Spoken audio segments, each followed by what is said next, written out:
5 বছৰটো যি পাৰো কৰিছোঁ বহুতখিনি আঁচনি আৰু বিশেষ কৰি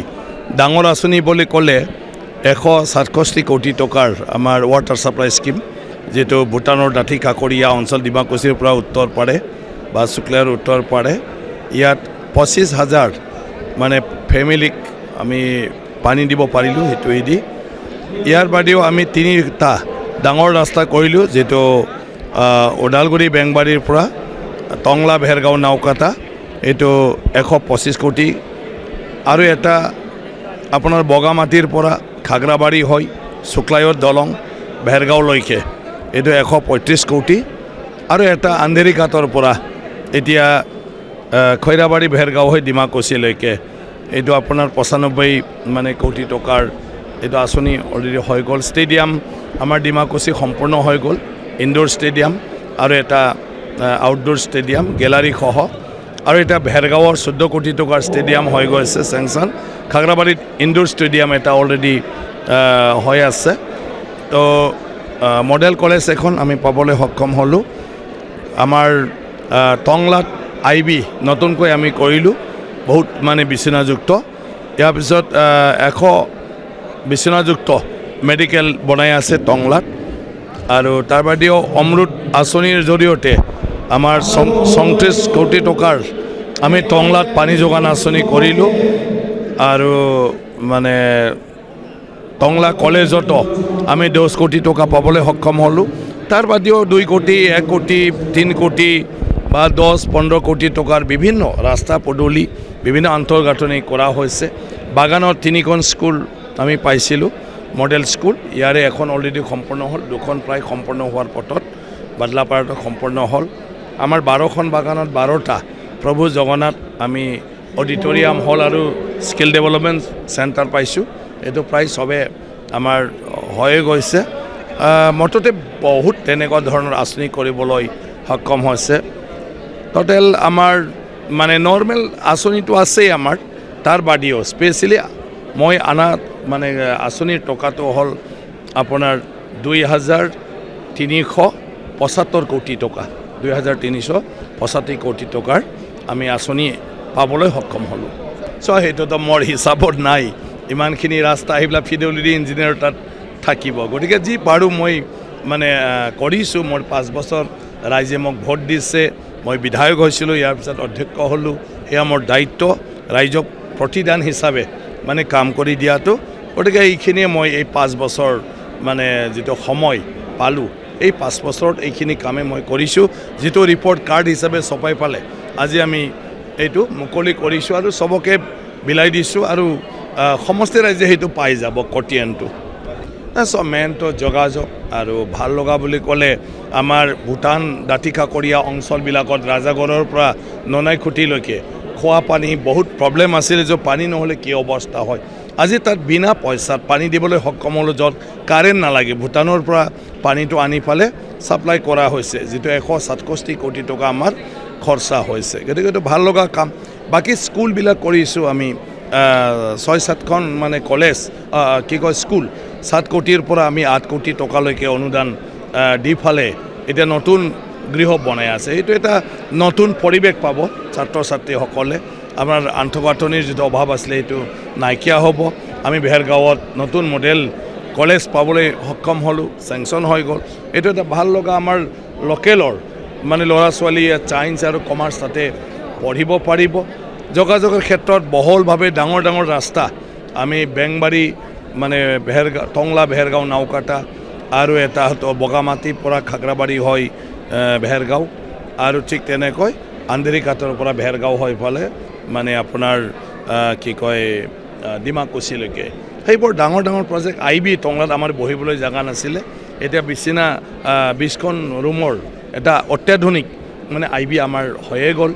আমাৰ চিভিল হস্পিটেল খুবেই ইম্পৰ্টেণ্ট চিভিল মানে 100 বিচনাযুক্তৰ নামত টংলাত এতিয়া কনষ্ট্ৰাকশ্যন চলি আছে এইবিলাক হ'লে মানুহে মানে বেমাৰ আজাৰৰ ক্ষেত্ৰত যথেষ্ট উপকাৰ হ'ব বুলি মই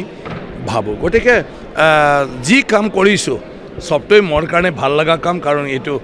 মানে আমাৰ পানীৰী সমষ্টি ৰাইজৰ কাৰণে যথেষ্ট উপযোগী হ'ব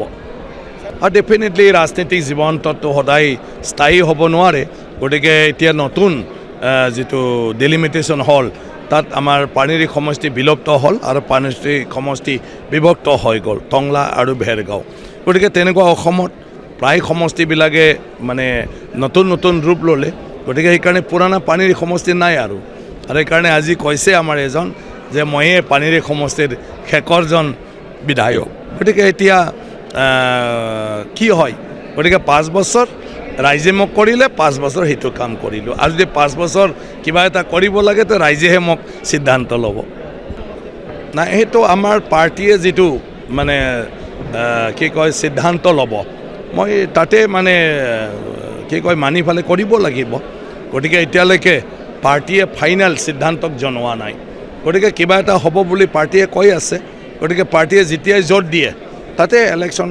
মানে নামিব লাগিব, যদিহে মোক প্ৰাৰ্থী হিচাপে প্ৰক্ষেপ কৰে। হয়, মই তেখেতসকলক ধন্যবাদ জনাইছোঁ যে এতিয়াও যে মোক ভেৰগাঁৱত পুনৰ হোৱাটো বিচাৰে, মোৰ কাৰ্যকৰ্তাসকলক বিচাৰে। কিন্তু এতিয়া পাৰ্টীৰ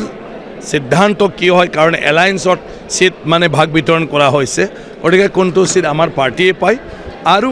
মানে কোনটো পাৰ্টীক প্ৰক্ষেপ কৰে, গতিকে সেইটো আমাৰ হাতত নাথাকে, পাৰ্টীৰ মানে নেতাসকলৰ হাতত থাকে। গতিকে যদিহে চব ঠিক থাকে এইটো ৰাইজৰ আশাও পূৰণ হৈ যাব।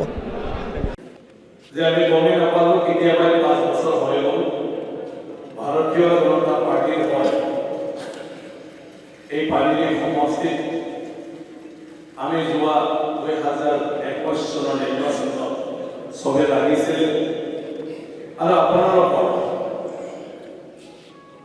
প্ৰচেষ্টাত, আপোনালোকৰ কষ্ট, আপোনালোকৰ আশীৰ্বাদত মই বিধায়ক হিচাপে নিৰ্বাচিত হৈছিলোঁ, আৰু বিধায়ক হোৱাৰ পিছত আপোনালোকৰ বৰবাৰৰ আশীৰ্বাদত অসম বিধানসভাৰ অধ্যক্ষ পদত থাকি মই অসমৰ সেৱা কৰাৰ সুযোগটো পাইছোঁ। এই 5 বছৰ মই ৰাইজৰ প্ৰতিনিধি হিচাপে, পানীৰী সমষ্টিৰ প্ৰতিনিধি হিচাপে যিমান পাৰোঁ এই সমষ্টিৰ ৰাইজৰ অভাৱ অভিযোগবিলাক বুজিবলৈ চেষ্টা কৰিছিলোঁ, আৰু যিমান পাৰোঁ সেইবোৰ সমস্যা সমাধান কৰাৰ কাৰণে বিভিন্ন কৰ্তৃপক্ষৰ লগত কথা পাতি মই চেষ্টা কৰিছিলোঁ। 100 কোটি কৈছে হ'ব, 110-15 কোটি ইমান লাগিব পাৰে, এইটো ডাঙৰ কথা আপুনি কওক, বাকী মই ইয়াৰ পিছত প্ৰজেক্ট বনাই দিয়ে, আৰু সেই প্ৰজেক্টটো কৰি হ'লে আমি তাৰ পৰা পানীটো ওলাই আনিম। তেতিয়া এজন আমাৰ 90 কোটি নাপায়, 100 কোটিৰ পচলা আছে। গতিকে মেজৰ প্ৰজেক্ট যিটো 100 কোটি টকাৰ প্ৰজেক্ট, এই ডাঙৰ প্ৰজেক্টখিনি আমাৰ হৈছে। আমাৰ ৰিপৰ্ট কাৰ্ড বনাব লাগে বুলি তেখেতে নিৰ্দেশ দিছে। আমাৰ অলপ লেটে হৈ আছে, তেখেতেও এতিয়া আমি পঢ়ি দিব লাগিব। মুখ্যমন্ত্ৰীয়ে নিৰ্দেশ দিছে, আমি দিব লাগিব, আৰু সমষ্টিৰ বিশেষ ব্যক্তিসকলৰ আমি কথা লাগে। তেখেতসকলক আমি আমন্ত্ৰণ কৰি আনিছোঁ, মোক আগতীয়াকৈ জনাব লাগে। কিন্তু যেতিয়ালৈকে ফৰ্মেল এটা সিদ্ধান্ত নহয়, মুখ্যমন্ত্ৰী ডাঙৰীয়াও কৈছে যে তেখেতক হ'ব, সেইটো আমি সমষ্টিত মানে নিজেই আনন্দিত হৈছোঁ আৰু গৌৰৱ কৰিছোঁ। পানীৰী সমষ্টিৰ বিধায়ক তথা বিধানসভাৰ অধ্যক্ষ সন্মানীয় দৈমাৰী এগৰাকী সফল ৰাজনৈতিক নেতৃত্ব আমি সকলোৱে আজি 5 বছৰীয়া কাৰ্যকালৰ অন্তত আমি প্ৰতিবাদ কৰিছোঁ। তেখেতৰ অনেক কৰ্মসফলতা, কৰ্মদক্ষতা আমি পানীৰী ৰাইজে 5 বছৰ প্ৰত্যক্ষ কৰিছোঁ।